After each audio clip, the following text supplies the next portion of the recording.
Hello everyone, मेरा नाम ब्रिजेश मौर्य है और आपका स्वागत है बीएम लॉ क्लास में।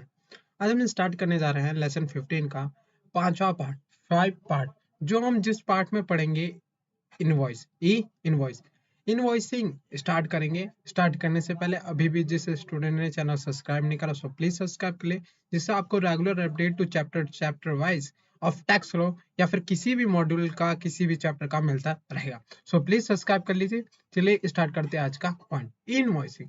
सिंपल से बात करें, इनवॉइसिंग का मतलब होता है इलेक्ट्रॉनिक इनवॉइस। इलेक्ट्रॉनिक इनवॉइस मतलब एक इलेक्ट्रॉनिक फॉर्म में आपका इनवॉइस जनरेट करना, उसे अपलोड करना, एक जनरेट करना, अपलोड करना या फिर ऑथेंटिकेशन बाय द गवर्नमेंट, हमारा क्या एक ई इनवॉइसिंग कहलाता है। जैसे यहाँ पे दिया हुआ है, इनवॉइसिंग मींस सबमिटिंग और अपलोडिंग ऑफ ईआरपी और accounting software generated invoice. Simple क्या कहा गया कि एक ई इनवॉइसिंग मतलब होता है एक सबमिटिंग या फिर अपलोड करना जो इनवॉइसिंग बनाया गया है किसी ईआरपी टैली आपको पता होगा, इंटरप्राइज इंटरप्राइज रिसोर्स प्लानिंग या फिर अकाउंटिंग सॉफ्टवेयर जो जनरेट करता है invoice into invoice registration portal for the electronic authentication. Simple सी बात कही गई है कि इनवॉइसिंग मतलब क्या होता है, या फिर सबमिट करना या फिर अपलोड करना जो किसी सॉफ्टवेयर द्वारा बनाई गई है, किसी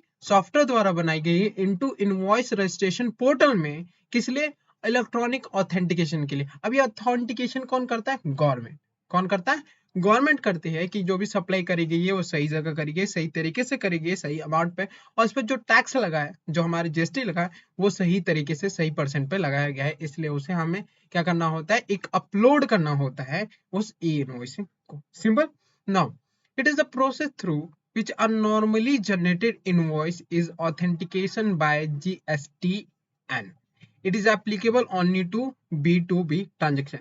यहाँ पर एक क्वेश्चन हो सकता है कि जो हमारा इनवॉइसिंग का सिस्टम है वो किस पे एप्लीकेबल होता है? B2। इसका मतलब बिजनेस टू बिजनेस कोई भी सप्लाई करी जा रही है तो उस पे क्या एप्लीकेबल होगा? इनवॉइसिंग का फंडामेंटल एप्लीकेबल होगा।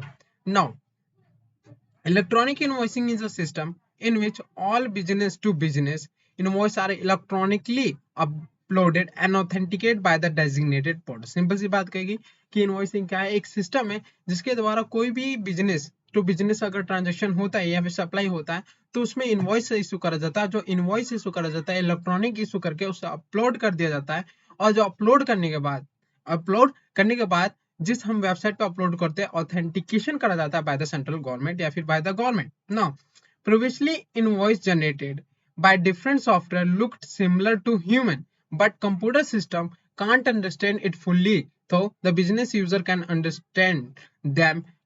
सिंपल सी बात कहेगी, जो पहले इनवॉइस जनरेट करा जाता था डिफरेंट डिफरेंट सॉफ्टवेयर, वो ह्यूमन तो समझ लेता था, एक आम इंसान तो समझ सकता था वो इनवॉइस क्या बोलना चाहता है, क्या चीज है, मगर कंप्यूटर नहीं पढ़ पाता था उस इनवॉइस को। Therefore, invoice has done e-invoicing has done away with this shortcoming. Just invoice. E-invoice is the introduction of digital invoice for a goods and service provided by the business form generated at the government GST portal. The concept of GST evasion, GST e-invoice generated system is launched for the reduction in GST evasion. Simple सी बात कहेगी कि जैसे हमें लगा कि problem हो रहा है ये अलग अलग इनवॉइस अलग अलग सॉफ्टवेयर द्वारा, जिससे कंप्यूटर समझ नहीं पा रहा है, गवर्नमेंट में समझने में भी प्रॉब्लम हो रही है, तो उन्होंने एक डिजिटल इनवॉइस का फंडामेंटल निकाला, जिससे क्या हो गया कि हमारा जो भी जीएसटी एक बचाते थे, एक तरफ से जीएसटी पे नहीं करते थे, उनको वो कम करते गया, क्योंकि जो जीएसटी आपको बनाना है, जीएसटी इनवॉइस बनाना है, वो सॉफ्टवेयर द्वारा ही होगा, और उसे हम अपलोड भी करेंगे पोर्टल पे, तो ये हमारे लिए क्या होगा? जो जीएसटी नहीं देते थे, नहीं पे करते थे, वो कम होने लगे, सब जीएसटी पे करने लग गए। Now then rest a person whose aggregate turnover in financial year exceed the risk 500 crore shall prepare the electronic invoice, and some will be mandatory from the 1st October 2022. 20।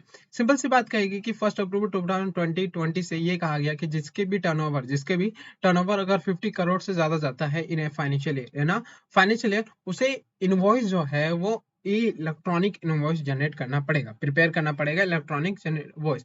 उसके बाद एक और नोटिफिकेशन आया, notification number 5 2021, central government tax date March 8 2021, the CBIC notified that invoicing will applicable from the 1st April 2021 for a business with a turnover of more than 500 crore, more than 500। यहाँ पर क्या था, exceeding the 500 crore, मगर यहाँ पर क्या है, sorry 50 crore in a financial year from the 2017 to 80 and onward, और आगे कोई भी ईयर हो, 19 हो, 20 हो या फिर 21 हो। सिंपल, इन्होंने कहा कि अब क्या होगा कि जितने भी बिजनेस है, अगर उनका टर्नओवर अगर 50 करोड़ से ज्यादा जाता है तो उन्हें इनवॉइसिंग जनरेट करना पड़ेगा,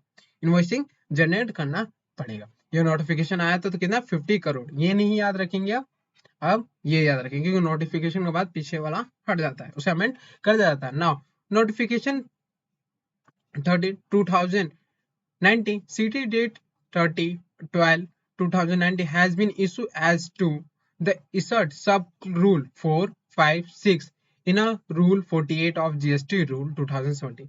इन्होंने कहा कि 2019 13 तारीख 12 महीना 2019 को उन्होंने एक और कुछ सब रूल डाले, जो सब रूल थे वो 4 था, 5 था, 6 था, in rule 48 of GST rule 2017 में, with effect from the 1st April 2020 to provide for the issuance of e-invoice by a certain category of person. Such newly introduced provision are brief as under। Simple सी बात कहेगी, जो हमने 4, 5, 6 सब close लाए in rule 48 में, वो जो एप्लीकेबल होगा वो 1 अप्रैल 2020 से एप्लीकेबल होगा। अब ये रूल हो है क्या, इनकी बात करते हैं। सो रूल 48 सब rule 4, the invoice shall be prepared by such class of registered person as notified by the central government। जो भी इनवॉइस बनाएंगे उन पर्सनों द्वारा बनाएंगे जिन पर्सनों को सेंट्रल गवर्नमेंट ने नोटिफाइड करा है, on the recommendation of the counseling by including such particular contained in a form number GST INV 01। और जो वो इनवॉइस बनाएंगे जिन्हें सेंट्रल गवर्नमेंट ने नोटिफाइड कराया कि ये पर्सन को इनवॉइस बनाना है, वो उस इनवॉइस में वो कंटेंट जरूर रखेंगे जो कंटेंट GST INV 01 में दिया हुआ है। After obtaining a invoice reference number by uploading information contained therein on the common good and service tax electronic portal in a such manner as subject to such condition restriction as may be specified in the notice। वो क्या करेंगे कि invoice generate करने के बाद जो invoice इन्होंने generate करी है उसे वो अपडेट करेंगे कॉमन पोर्टल पे, उसे अपलोड करेंगे। उसके बाद उन्हें एक रेफरेंस नंबर मिलेगा, उन्हें क्या मिलेगा, रेफरेंस नंबर मिलेगा कुछ रिस्ट्रिक्शन कंडीशन के साथ। Simple. Now Rule 48 sub rule 5, every invoice issued by a person to whom sub rule 4 apply in any manner other than the manner specified in the said sub rule shall not be treated as invoice। Simple सी बात कही, कोई भी invoice जो issue करी जा रही है अकॉर्डिंग टू सब रूल 4 उन पर्सन पर अप्लीकेबल होता है, एक्सेप्ट सब जो इनवॉइस ट्रीटेड नहीं करी जाती, जिन्हें इनवॉइस मानते ही नहीं। Now 48 sub rule 6, the provision sub rule 1 sub rule 2 shall not apply to invoice prepared in a manner specified in sub rule 4। अब इन्होंने कहा कि जो सब रूल 1 और सब रूल 2, जैसा हमने पढ़ रखा था कि जब भी हम गुड सप्लाई करेंगे तो हम कभी भी इनवॉइस किस में इशू करेंगे, ट्रिप्लीकेट, ठीक है, केट में इशू करेंगे। अगर हम सर्विस इशू कर रहे हैं तो हम डुप्लीकेट में इनवॉइस इशू करेंगे। तो वही बात करता है सब रूल 1 सब रूल 2। उन्होंने कहा कि ये जो गुड्स जो हम इनवॉइस है ट्रिप्लीकेट और डुप्लीकेट में, ये सारी चीजें एप्लीकेबल नहीं होती उन पर्सनों के ऊपर जो सब रूल 4 में दे रखे हैं। Simple. Now vide notification 70/2019 CT date 13 December 2019, the government has notified registered person whose aggregate turnover in financial year exceed 100 crore rupees। कितना? 100 crore rupees as class of registered person who shall prepare invoice in a term of sub rule 4 of rule 48 of said rule in a respect of supply of good or service or both as a registered person. Simple. To a registered person, इन्होंने कहा कि भैया मान लिया जाए किसी भी registered person, कोई भी रजिस्टर्ड पर्सन है, अगर उसका टर्नओवर 100 करोड़ से ज्यादा जाता है तो उस पर एप्लीकेबल होगा रूल 48 सब रूल 4. Now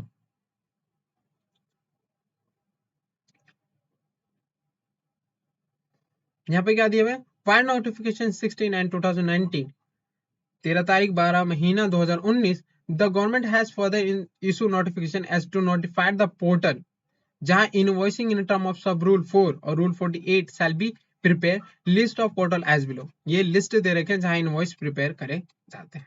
simple. नाउ अब कुछ और बातें करते हैं. यहाँ पर एक पॉइंट दिया हुआ है, सबसे इंपॉर्टेंट डाल लेना, इसे आने के चांसेस हैं इसमें से. However, invoice doesn't apply to the following category of person irrespective of their turnover. अगर उनका टर्नओवर 50 करोड़ या 100 करोड़ से ज्यादा चला जाता है तब भी वो उन्हें ई इनवॉइस जनरेट करने की जरूरत नहीं है. अब किन किन पर्सनों को ई इनवॉइस जनरेट करने की जरूरत नहीं है उनकी बात करते हैं. स्पेशल इकोनॉमिक जोन जितने भी हैं उन्हें इनवॉइस जनरेट करने की जरूरत नहीं है. Issuer, NBFC, non banking financial company, good transport agency है उन्हें भी, banking company, financial institution, a person supplying passenger transport service, कोई भी पैसेंजर ट्रांसपोर्ट सर्विस अगर कोई प्रोवाइड कर रहा है किसी पर्सन को, उन्हें भी जरूरत नहीं है कि वो इनवॉइस जनरेट करे. And then a person supplying service of admission to the exhibition of the cinema graphic film in a multiplex service, वो भी कोई भी मल्टीप्लेक्स सर्विस प्रोवाइड कर रहा है फॉर द सिनेमाग्राफी फिल्म, जो भी फिल्म में देखते जाते हैं वो भी इनवॉइस जनरेट नहीं कर सकते. सिंपल. नाउ आगे चलते हैं. अब कुछ बात करते हैं कंटेंट की, कि जब भी हम bill of supply, refund voucher, receipt voucher, debit credit note issue करते हैं तो उनमें क्या क्या चीजें होना एक तरह से जरूरी होता है, जिससे हमें पता चलता है कि बिल ऑफ सप्लाई है, रिफंड वाउचर है, रिसिप्ट वाउचर है, डेबिट या क्रेडिट नोट है. तो सबसे पहले हम बात करेंगे बिल ऑफ सप्लाई की. बिल ऑफ सप्लाई की रूल 49 में, rule 49 of GST CGST rule 2017. Simple. Now, a bill of supply referred to in clause C of subsection 3rd of section 31 shall be issued by the supplier containing the following detail. क्या क्या detail होनी चाहिए? Name, address, GSTIN of the supplier. जो good supply कर रहा है या फिर सर्विस सप्लाई कर रहा है उसका नेम होना चाहिए, एड्रेस होना चाहिए और GST नंबर भी होना चाहिए. Then a consecutive serial number not exceeding 16 character in a one or multiple series containing alphabet or numerical or special character hyphen और dash / symbol. सिंपल सी बात कही गई कि कंसेक्यूटिव सीरियल नंबर भी होना चाहिए. एक सीरियल नंबर होता है इनवॉइस में, आप कभी इनवॉइस उठाएंगे तो देखेंगे, मुझे पिक्चर लगा देनी चाहिए, मैंने गौर नहीं करा कि एक इनवॉइस होता है तो उसमें वो सीरियल नंबर जो दिया रहता है, सीरियल नंबर के अकॉर्डिंग इनवॉइस जनरेट होता है, वो इनवॉइस होना चाहिए. और सीरियल नंबर जब भी होता है वो कितना 16 कैरेक्टर से ज्यादा नहीं होना चाहिए, 16 कैरेक्टर से ज्यादा नहीं होना चाहिए. दूसरा, डेट कब इशू करा गया वो भी लिखा होना चाहिए एक बिल ऑफ सप्लाई में. नेम, एड्रेस, जीएसटी और UIN if the register of the recipient जो सर्विस रिसीव कर रहा है उसका भी ये सारी डिटेल होनी चाहिए. एसएन कोड होना चाहिए ऑफ गुड या फिर accounting code for the service. Description किस चीज की गुड्स है, value of supply of good या फिर service both taking account discount of payment if any, and जो हमने वैल्यू सप्लाई ऑफ गुड करी या सर्विस करी उसकी वैल्यू क्या है, अगर डिस्काउंट है तो डिस्काउंट भी लिखा होना चाहिए. सिग्नेचर या फिर डिजिटल सिग्नेचर ऑफ सप्लाई या फिर ऑथराइज रिप्रेजेंटेटिव, ये सारी चीजें एक बिल ऑफ सप्लाई में होनी चाहिए according to rule 49 of GST rule 2017. Now provide that provision to rule 46 shall mutandis apply to bill of supply issue under this rule. जो भी रूल 46 में है, 46 में वो अप्लाई एज अप्लाई होंगे किस पे, बिल ऑफ सप्लाई पे. Provide further that any tax invoice or any other similar document issued under any other act for the time being in the force in respect of any non-taxable supply shall be treated as a bill of supply for the किसी और according to वाला कोई भी tax invoice issue करी गई या फिर कोई भी सिमिलर डॉक्यूमेंट जो शो करता है एज अ इनवॉइस, उसे भी हम बिल ऑफ सप्लाई मान लेंगे, उसे हम बिल ऑफ सप्लाई मान लेंगे। Now provide also that signature या फिर digital signature of the supplier या फिर authorised representative shall not be required in case of issuance of an electronic bill of supply in accordance with the provision of Information Technology Act 2000। इन्होंने कहा कि कभी भी अगर आप electronic bill of supply issue कर रहे हैं, electronic bill of supply issue कर रहे हैं, तो आपको सिग्नेचर या फिर डिजिटल सिग्नेचर की जरूरत नहीं, डिजिटल सिग्नेचर या फिर सिग्नेचर की जरूरत नहीं है according to information technology act 2000 की। सिंपल। आगे चलते हैं receipt voucher.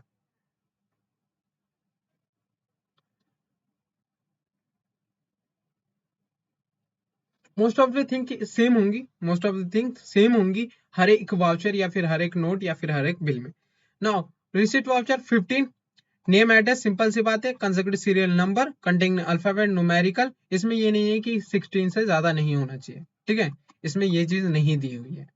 Now date of issue, name address, description of good, amount taken advance. क्यों रिसिप्ट वाउचर किस लिए इशू करा जाता है? जब हम किसी को एडवांस देते हैं, जब हम किसी को एडवांस देते हैं तब हमें रिसिप्ट वाउचर इनवॉइस करना होता है। सिंपल। तो उसी के लिए कहा गया, उसी रेट कितना एडवांस दिया गया वो दिया, रेट ऑफ टैक्स कितना लगा, अमाउंट ऑफ टैक्स चार्ज कितना हुआ, place of supply along with the name of state, जिस जिस जगह हम अगर सप्लाई कर रहे हैं उसका नाम, उसका कोड, ये दोनों चीजें होनी चाहिए। Whether the tax payable on reverse charge basis, ये भी होना चाहिए कि अगर रिवर्स चार्ज बेसिस दिया जा रहा है तो वो भी उसमें स्पेसिफाई होना चाहिए। सिग्नेचर या फिर डिजिटल सिग्नेचर ऑफ सप्लायर और is authorised representative. Provide that where at the time of the receipt of advance, यहाँ पे मेन इंपॉर्टेंट डाल लेना, ठीक है। इन्होंने कहा कि अगर where the at the time of receipt of advance, जब हम एडवांस रिसिप्ट कर रहे हैं, the rate of tax is not determined, the tax shall be paid at the rate of 18%। अगर हमें पता नहीं है कि टैक्स कितना लगेगा तो हम कितना परसेंट टैक्स करेंगे? 18%। Simple. Nature of supply is not determined, the same shall be treated as inter state supply. और हमें पता नहीं है कि नेचर इंटर स्टेट है या फिर इंटर स्टेट है, ये हमें चीजें नहीं पता है, तो हम मान लेंगे कि वो हमारा इंटर स्टेट सप्लाई है, वो हमारा इंटर स्टेट। दोनों चीजें याद रखनी है। अगर हमें रेट ऑफ टैक्स नहीं पता तो सिंपल सी बात है 18% लगाएंगे। अगर हमें पता नहीं नेचर ऑफ सप्लाई क्या है तो हम इंटर स्टेट सप्लाई में, इसका मतलब दो शहरों के बीच सप्लाई हो रहा है। I hope you get it. Now 50 हो गया, अब बात करते हैं 51 की। रिफंड वाउचर, जो हमने एडवांस लिया था उसे वापस करना होता है अगर हमारा सप्लाई नहीं होता। अगर हम सप्लाई, मान लिया जाए ए है, बी है, ठीक है, ए को क्या करना है? ए को हमें गुड्स पहुंचाना है, ठीक है। ए क्या करेंगे? इन्हें गुड्स देना है। बी ने कहा कि लो भैया पहले एडवांस ले लो, अब मुझे गुड्स जब मन करे तब पहुंचा देना, जब मुझे जरूरत होगी आप एडवांस रख लो।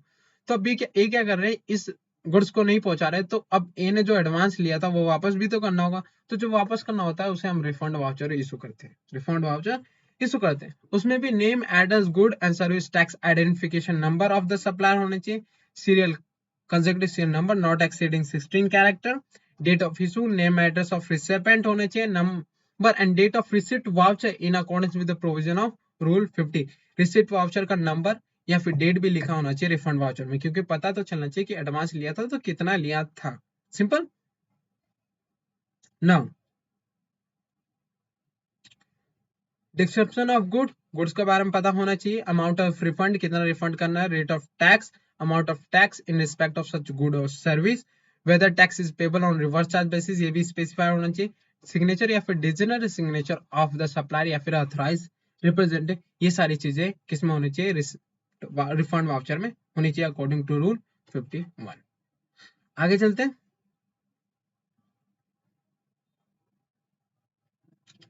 Payment voucher. According to Rule 52, a payment voucher referred to in clause G of subsection 3rd 21 following character name जैसा था, tax service number, serial consecutive number, date of issue, name, address and good service certificate number of the recipient, description of good, amount कितना paid करा है, rate of tax, amount of tax, place of supply और signature, digital signature, ये सारी चीजें होनी चाहिए payment voucher में।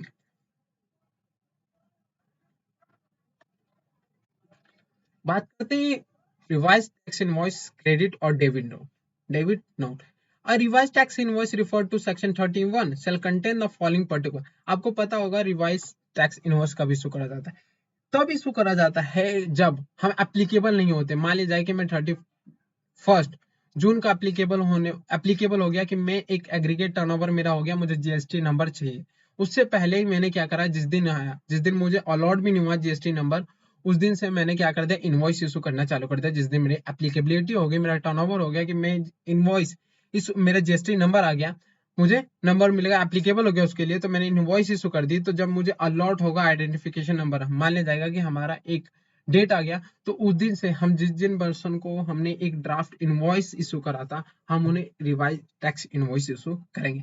क्रेडिट नोट पता था, डेबिट नोट पता ही। इन सब में device invoice whether applicable indicate prominently name, address, good and service identification number होना चाहिए, consecutive serial number not exceeding system, date of issue of document, name address of recipient होना चाहिए, name and address of recipient and address of delivery along with the name of state, its code, serial number, date of cross pending tax invoice, bill of supply जिसके लिए refund या signature sorry refund या फिर sorry यार credit और debit note है, signature और digital signature of supplier या फिर ऑथराइज रिप्रेजेंट, ये सारी चीजें होनी चाहिए।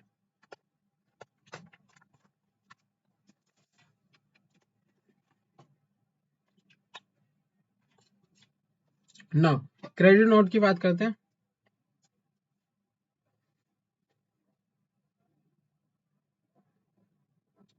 Credit note, debit note referred to in section 34 contain following particular, namely name, address, good and service, tax identification number of the supplier, nature of document, document का nature क्या है, consecutive serial number, date of issue of document, recipient का name, address, good and service, tax identification number या फिर unique identification number, name and address of recipient and the delivery address of delivery, serial number, date, cross tax invoice, value of taxable supply, signature or digital signature of the supplier या फिर authorized representative. Now,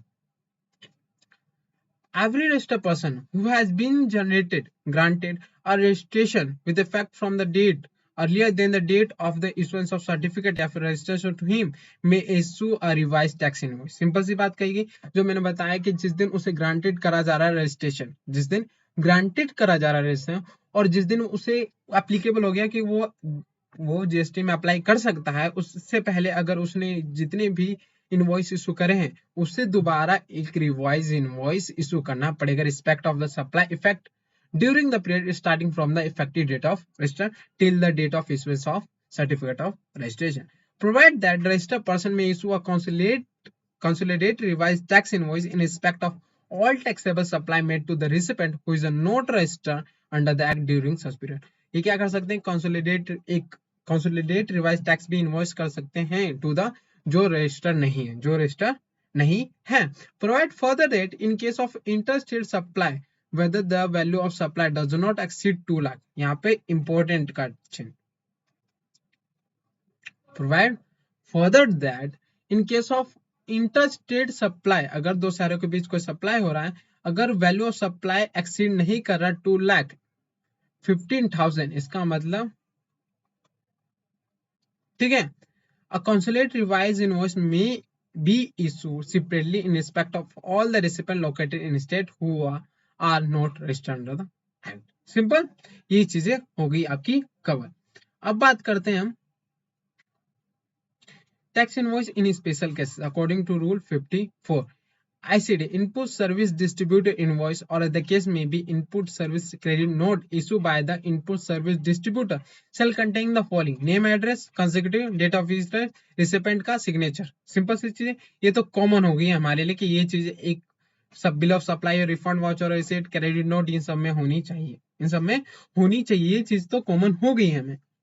मगर provide that where the input service distributor is an office of banking company, अगर जो input service distributor है कोई office है किसी banking company का या फिर फाइनेंशियल इंस्टीट्यूशन का including a non banking finance company, a tax invoice shall be include any document in lieu thereof by whatever name called whether or not serial number but containing information as prescribed above.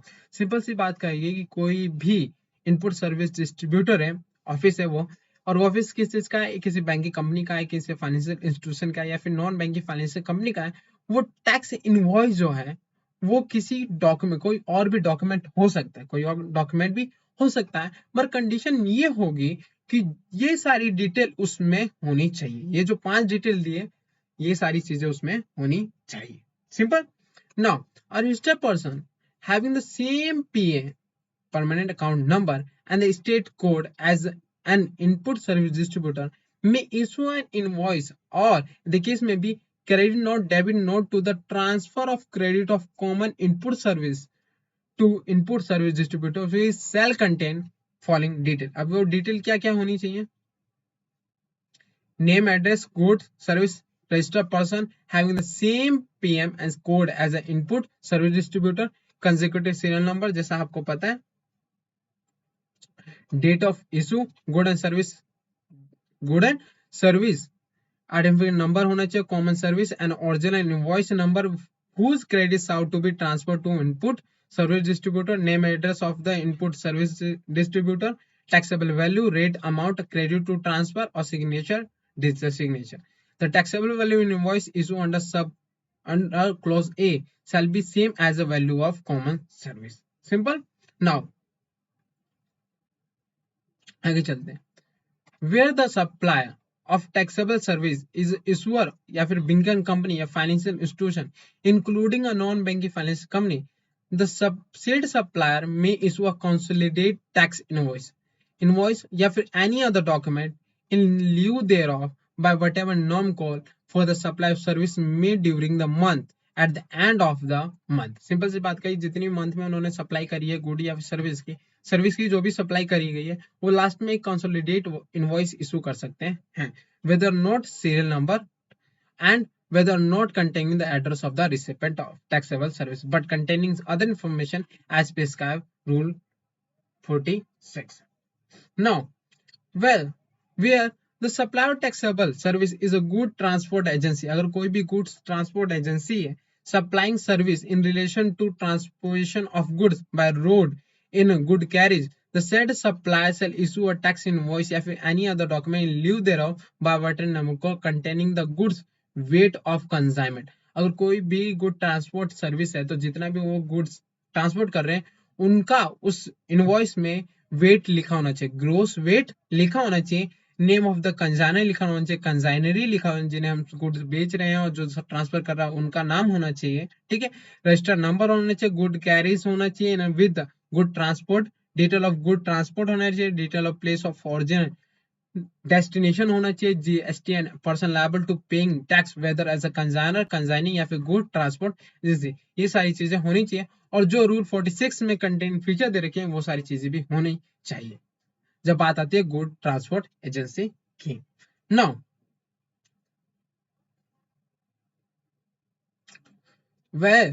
whether the supplier of taxable service is supplying passenger transport service, अगर कोई भी passenger transport service कर रहा है, passenger transport service कर रहा है, a tax invoice shall include ticket in any form, जो इनवॉइस है वो टिकट के फॉर्म में भी हो सकता है, by whatever name called whether or not serial number and whether or not containing address of the recipient of service but containing other information as prescribed under rule 46।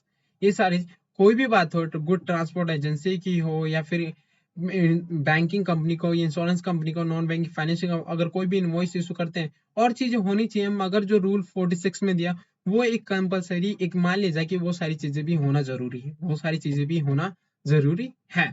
Provide that signature और digital signature of supplier या फिर authorized representative shall not require to case of issuance of ticket in accordance with the provision of information technology। जरूरी नहीं है कि जब हम ticket issue करते हैं तो उसमें सिग्नेचर या डिजिटल सिग्नेचर जैसी चीज हो, according to information technology act 2000। सिंपल। provision of sub rule 2 sub rule 4 shall be applied mutandis to document issue under rule 49 50 और 51 52 53। सिंपल। आई होप आपको ये सारी चीजें कवर हो गई होंगी। नाउ आगे चलते हैं, आगे बात करेंगे हम डिलीवरी चलान की। रूल 55 फ्यू सिचुएशन व delivery challan serial number should be issue instead of invoice. कुछ ऐसी जगह है जहां हमें इनवॉइस की जगह डिलीवरी चलान इशू करना होता है, इनवॉइस की जगह डिलीवरी चालान इशू करना होता है। Such situation are as follow. कब? अगर हम लिक्विड गैस जो आपके घर में एलपीजी आता है, जब आपके घर में एलपीजी आता है उस टाइम में भी डिलीवरी चालान इशू होता है। Quantity at the time of removal from the place of business of the supply it's not known, पता नहीं होता। Then transport of good for job worker, जो भी जॉब वर्क के लिए कोई भी गुड ट्रांसपोर्ट करते उस टाइम में भी हम डिलीवरी चालान इशू करते हैं। या फिर transport of good for reason other than by way of supply, किसी और चीज को छोड़ के हम बाय वे सप्लाई सप्लाई ना करके, जैसे हम कोई गुड्स किसके लिए ले जा रहे हैं, हम किसी एग्जीबिशन के लिए ले जा रहे हैं, किसी हम एक मेले के, मान लीजिए एक मेला हो रहा है, फेयरवेल हो रहा है, उसके लिए हम कोई गुड्स ले जा रहे हैं, तभी हमें डिलीवरी चालान इशू करना होता है। या फिर सच अदर एज नोटिफाइड, हमें इन तीनों कंडीशन में क्या करना है, डिलीवरी चालान इशू करना होता है इंस्टेड ऑफ इनवॉइस। अब जो डिलीवरी चालान है वो ट्रिप्लिकेट फॉर्म में होता है, केट फॉर्म में होता है। ओरिजिनल फॉर कंजाइनी, ट्रांसपोर्ट और कंजाना, जो चीज से सप्लाई करना है, जो सप्लाई कर रहा है और जो जिसके द्वारा सप्लाई हो रहा है, इन तीनों की डिलीवरी चालान, तीन फॉर्म में डिलीवरी चालान इशू करे जाते हैं। Now the supply is required to issue a tax invoice after delivery of goods where the tax invoice could not issue at the time of removal of goods for the purpose of supply, where the goods are being transported in semi knocked down or completely knocked down condition or in batches or lots, then उस time हम कैसे इशू करेंगे? The supply shall issue complete invoice before dispatchment of first करना, पहला part भेजने से पहले हमें क्या इनवॉइस इशू कर देना है। Supply shall issue delivery challan for each subsequent, धीरे धीरे जैसे वो पार्ट्स भेजता जा रहा है वो हर टाइम में एक डिलीवरी चालान इशू कर सकते हैं। each consignment shall be accompanied by the copy of corresponding delivery challan along with the duly certified copy of invoice. Original copy of invoice shall be set along with the last consignment. ये सारी चीजें होनी चाहिए जब हम batch या फिर lots की बात करते हैं। According to Rule 55A, the tax invoice, bill invoice, accompanied transport of goods, the person in charge of the conveyance shall carry or copy of tax invoice या फिर bill of supply issue in accordance with the provision of Rule 46, 46A, 49 in case where the person is not required to carry a e-way bill under this rule. Simple. तो ये सारी चीजें हमारी cover होगी, ये हमारी इनवॉइस, टैक्स इनवॉइस, ये सारी कंटेंट, इसमें क्या क्या चीजें होते हैं ये आज हमारी कवर होगी। नेक्स्ट चैप्टर में अकाउंट एंड रिकॉर्ड पढ़ेंगे, नेक्स्ट वीडियो में अकाउंट एंड रिकॉर्ड पढ़ेंगे। आज के लिए इतना काफी, सो मिलते हैं नेक्स्ट वीडियो में। Thank you so much for watching this video. और जाने से पहले प्लीज सब्सक्राइब कर देना चैनल से, जिसको आपको रेगुलर वीडियो और रेगुलर अपडेट मिलता रहेगा। और आपने सीखा है कुछ भी तो जरूर जरूर जरूर सब्सक्राइब कर देना। Thank you so much, have a nice day.